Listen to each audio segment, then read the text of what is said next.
The 2024 American elections have been concluded, and we now know that the next president of the United States of America would once again be Donald Trump. In fact, Donald Trump did much better than was anticipated in this election. This is an incredibly significant event, not just for America, but for the world. And so in today's episode, I want to talk about this event, why it's so important for the world, and also how and why this is important for South Africa.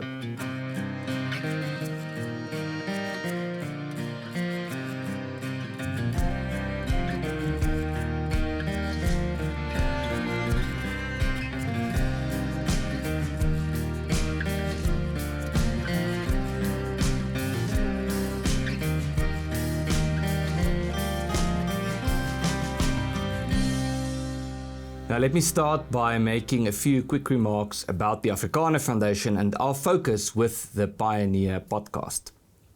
So the Afrikaner Foundation was established as part of the solidarity movement in South Africa to garner support for the work that we are doing to ensure a future for our community here in the southern tip of the African continent, to encourage cooperation and collaboration with institutions abroad, and also to do fundraising for some of these major projects that we are involved with. So we have a particular focus and a particular interest, and this interest is reciprocal in nature, in the sense that we seek to receive contributions, we seek to collaborate, to encourage support, to also to do fundraising with friends abroad or among our friends abroad. But other than that, not just to receive, but also to provide contributions from our particular standing point. And we seek to do this by playing the role that we can play to preserve our Western tradition, to preserve Western civilization, and to contribute to the international debate and conversation about the good life and about how we ought to structure our societies to ensure the good life based on our unique experience here in South Africa.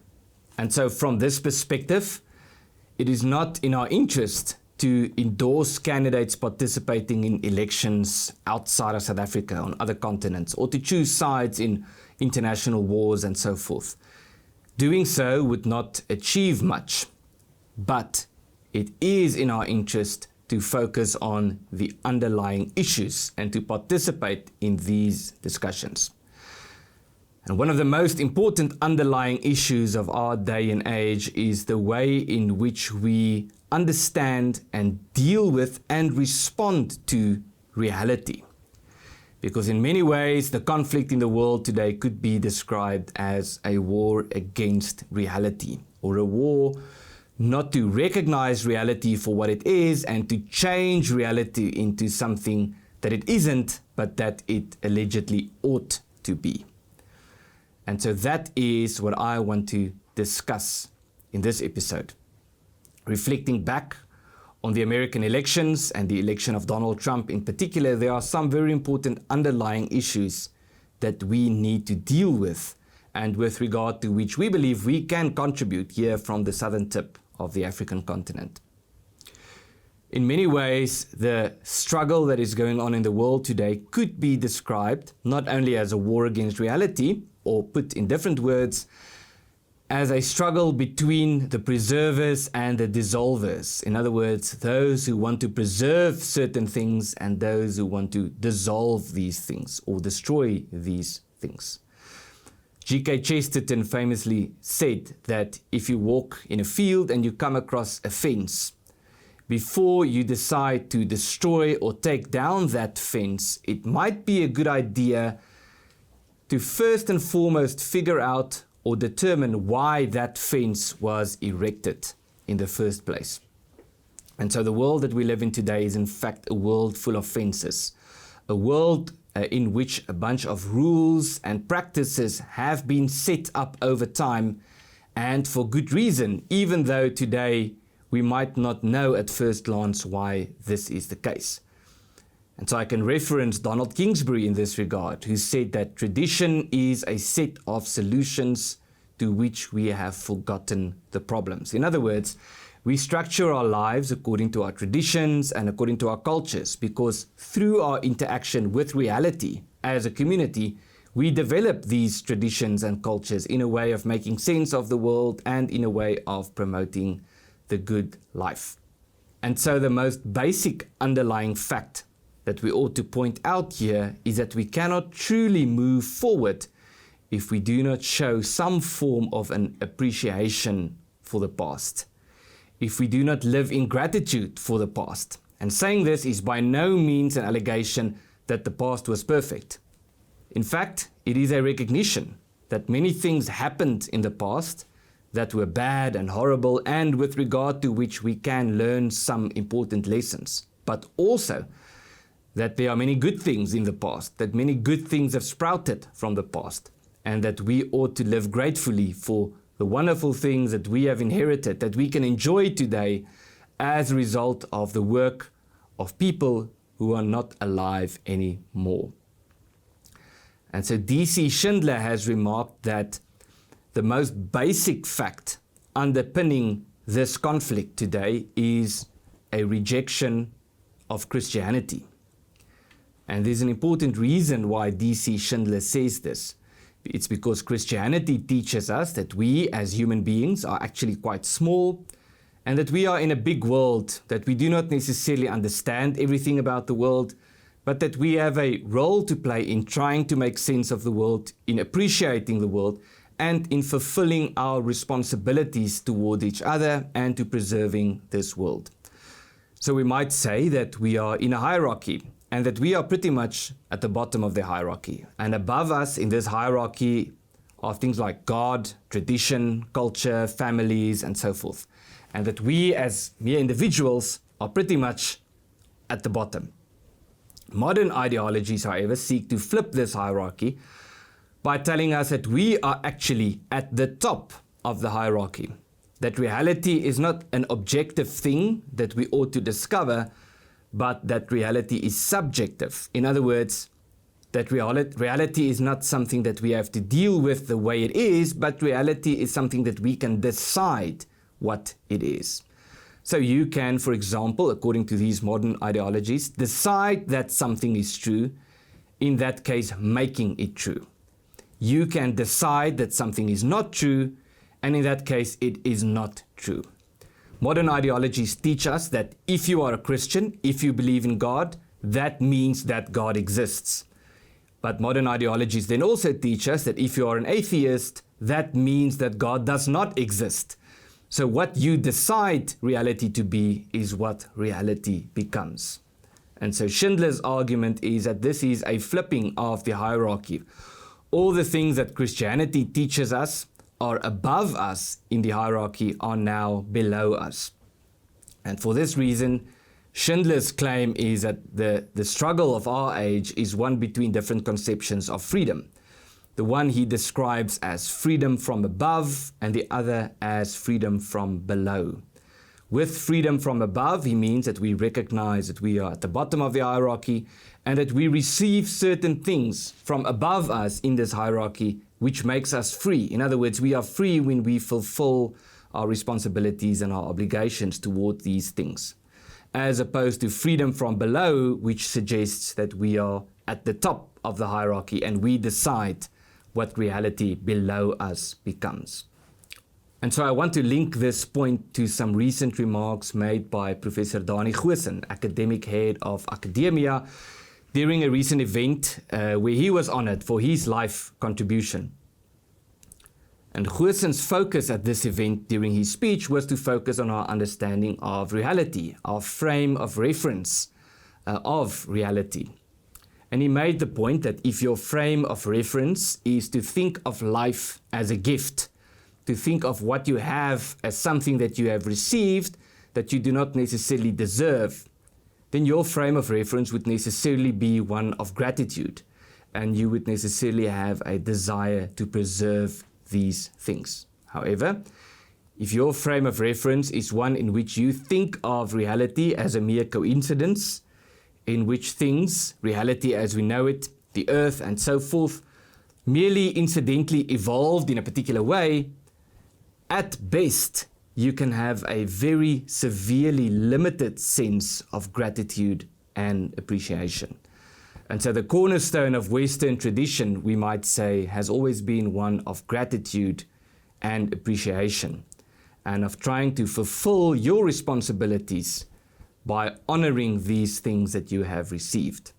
If you don't appreciate reality as a gift, as something that you should be grateful for, if you don't think of what you have and what you experience as a gift, you are much more prone to reject that reality or seek to destroy it and replace it with something else.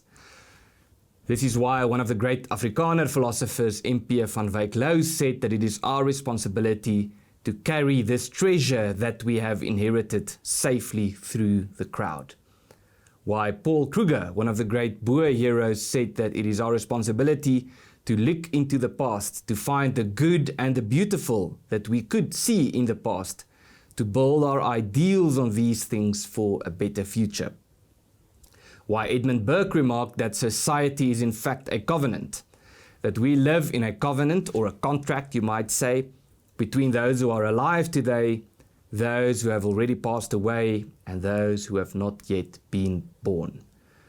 And why the Roman orator Marcus Cicero said that the most glorious thing that we can do is to preserve the things that we have inherited, while the most dishonorable thing that we can do is to destroy these things.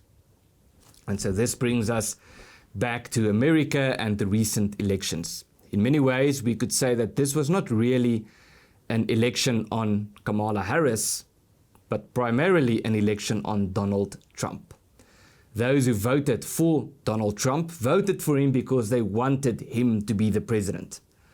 Those who voted for Kamala Harris voted for her because they didn't want Donald Trump to be the president.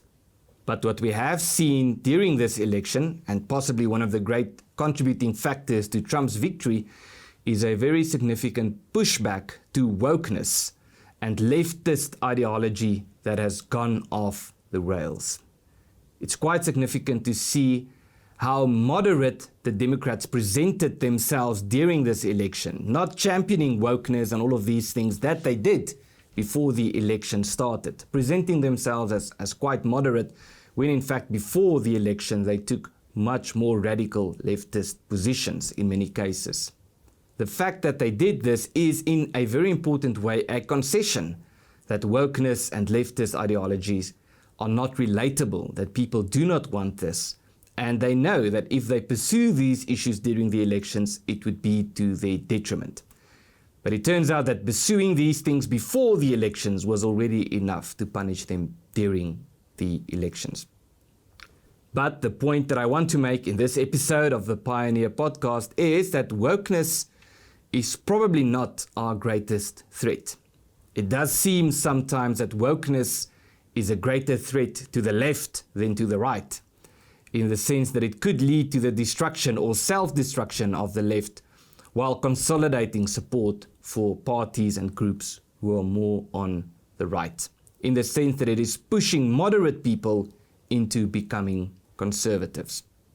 One of the major consequences of this is this international rise of the conservative movement, or the rise of the international conservative movement, that we've seen all over America, Europe, and many other countries, where institutions that seek to preserve the things that we have inherited are becoming stronger, are getting more support, but importantly, that they are getting more support from younger people, that the left has become the establishment, and that conservatism has become the more popular anti-establishment approach.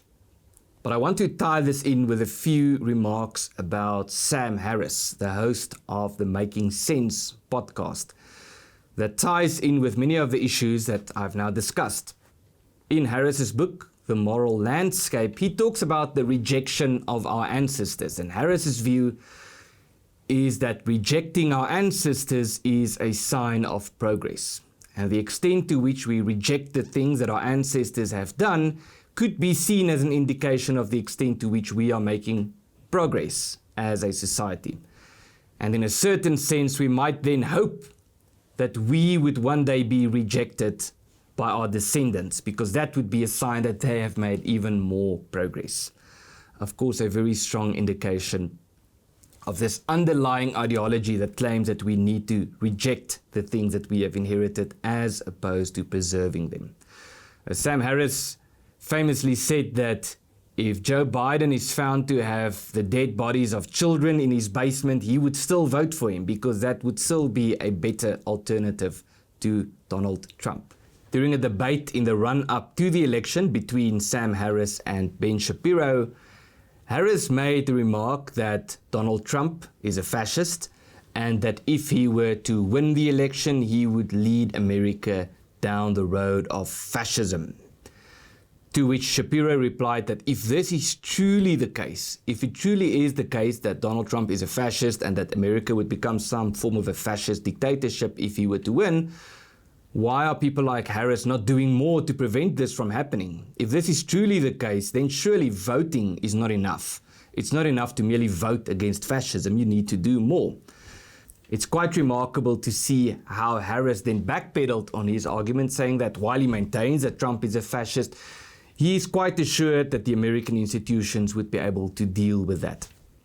And this is part of the problem that we have today, where those who seek to preserve certain things that we have inherited from our ancestors for our descendants are accused of things like authoritarianism and so forth. And now we found that accusations of authoritarianism, racism, and all of these things do not have the power that it used to because it has been used so often that the new label is fascism. People are accused of being like Hitler, being fascist, being Nazis, and so forth.